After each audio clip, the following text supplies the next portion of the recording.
Cette première capsule sera réservée à la notion de gouvernance.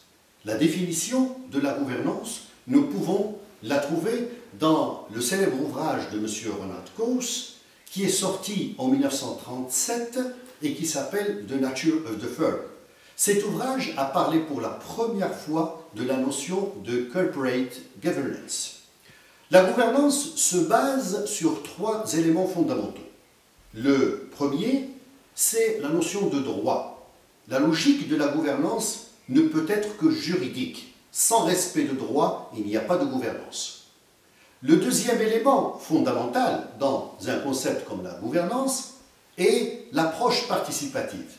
Cela veut dire que tous les acteurs de la scène publique doivent agir dans le cadre d'une gouvernance et d'une convergence dans le cadre décisionnel. Troisième élément fondamental, c'est le système de transparence, le Transparency System, qui est lui-même composé de deux éléments, à savoir un système de contrôle et un système d'audit. Nous allons y revenir. Cela veut dire que la gouvernance ne peut s'inscrire que dans un cadre juridique d'approche participative et qui respecte le système de transparence composé d'un système de contrôle et un système d'audit.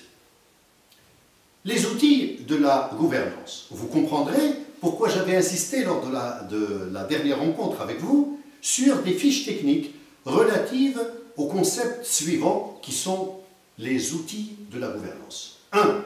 La RCB, la rationalisation des choix budgétaires.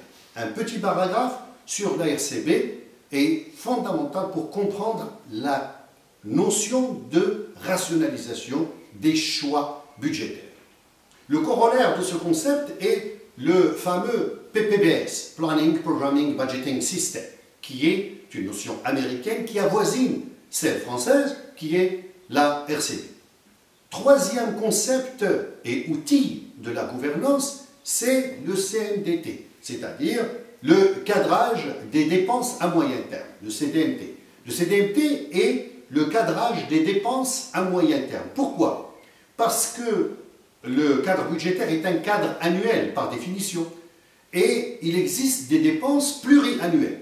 C'est la raison pour laquelle on a pensé à ce mécanisme de CDMT qui va nous permettre de faire une corrélation entre les dépenses à court terme, à moyen et à long terme. La GAR, la gestion axée sur les résultats.